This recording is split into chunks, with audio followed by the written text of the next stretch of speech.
एक बात याद रखिएगा, परिस्थिति जब प्रतिकूल होती है ना जीवन में, उस समय आपका निर्णय कैसा होता है उससे ठाकुर जी प्रसन्न होते हैं। अभी आपके जीवन में कोई परिस्थिति बिगड़ी हुई नहीं है, सुबह रात में सो जाते हैं चैन से, सुबह उठते हैं, बढ़िया पराठा पाते हैं, दोपहर में भोजन करते हैं, शाम का भोजन करते हैं, सो जाते हैं, फिर सुबह उठते हैं, कोई टेंशन नहीं है लाइफ में। तो इसका मतलब ये समझिए ठाकुर जी की दृष्टि नहीं है आपके ऊपर, इसीलिए सहजता से चल रहे हो। लेकिन जैसे ही ठाकुर जी मन बनाते हैं कि चलो अब इसकी परीक्षा ली जाए, तो रात्रि की नींदें उड़ जाएंगी, सुबह का नाश्ता पाने की इच्छा नहीं होगी, दोपहर के भोजन आधी रोटी में ही पेट भर जाएगा, रात्रि का भोजन केवल दूध पी के सो लिया करोगे, चिंता के कारण करवटें बदलते रहोगे, नेत्रों से पनारे बंद नहीं होंगे, हर व्यक्ति पर संशय होना प्रारंभ हो जाएगा, हर व्यक्ति पर शक होना प्रारंभ हो जाएगा, हर व्यक्ति से अपनी स्थिति की मदद मांगने की इच्छा प्रकट होने लग जाएगी। समझ जाओ ठाकुर जी परीक्षा ले रहे हैं अब। और उस परीक्षा के समय पर हमारा जैसा निर्णय होता है वो निर्णय ठाकुर जी को प्रसन्न करता है। जैसे छोटा सा बालक जैसे धीरे धीरे वो बड़ा होता है तो मां उसको घर में पढ़ाती है, ऐसे 1 लिखते हैं, ऐसे 2 लिखते हैं, ऐसे 3 लिखते हैं, उसकी ऐसी कॉपीज भी ऐसी होती हैं 3 लाइंस वाली, उस पर ऐसे 3 बनाना है, ऐसे 2 बनाना है।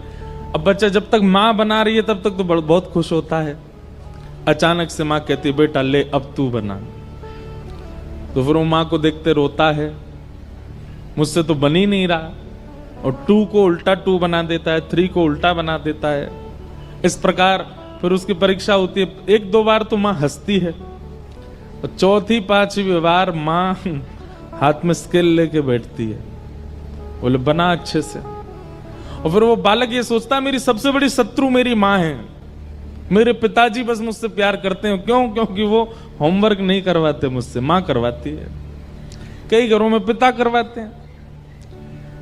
ठाकुर जी हमको कब कब अच्छे लगते हैं? जब जब सब हमारे अनुकूल चल रहा है, बिहारी जी आपसे बढ़िया कोई नहीं है, सब बहुत अच्छे हैं। लेकिन जैसे ही प्रतिकूल स्थिति आती है भय लगने लग जाता है। वास्तव में आपको भयभीत नहीं होना है उनसे जो परीक्षा ले रहे हैं, बस परीक्षा को बुद्धि लगा करके पार करना है। जीवन में आई हुई परीक्षा में आप निर्णय कैसा लेते हैं ठाकुर जी उससे प्रसन्न होते हैं। ठाकुर जी तो एक टास्क बना करके आपके जीवन में भेज देते हैं, और फिर ठाकुर जी इच्छा उनकी ऐसी होती है कि आप उससे निकलो, आप उसको पार करो। लेकिन जब हम भयभीत हो जाते हैं, जब हम उस स्थिति से भागने लग जाते हैं, तो ठाकुर जी बहुत निराश होते हैं। इसको इतनी कथाएं सुनवाई, आजकल तो इसके फोन में यूट्यूब में भी हम सब संत जनों की वाणी भेजते रहते हैं, फिर भी इतना विचलित हो रहा है, इतना परेशान हो रहा है, इतना दुखी हो रहा है। लेकिन जीवन में आई हुई परिस्थिति को परीक्षा मान करके और निर्णयात्मक बुद्धि से जब उसको पार कर लेता है कोई व्यक्ति, विचलित नहीं होता, ठाकुर जी उससे बहुत प्रसन्न होते हैं। इसलिए हमारी प्रार्थना बंधुओं, जब परीक्षा आती है, आती सबके है, मैं व्यास हूं मेरे जीवन में नहीं आती होगी ऐसा नहीं है, सबके जीवन में आती है।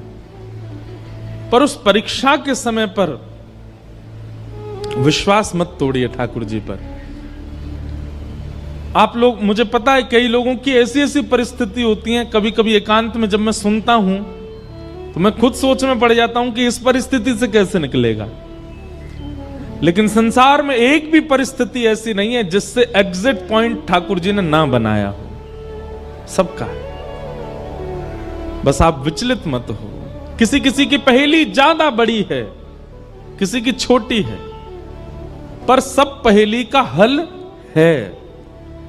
इसलिए विचलित मत होइए, बहुत शांत हृदय से, शांत बुद्धि से अपने निर्णय लीजिए और निकल पड़िए आगे।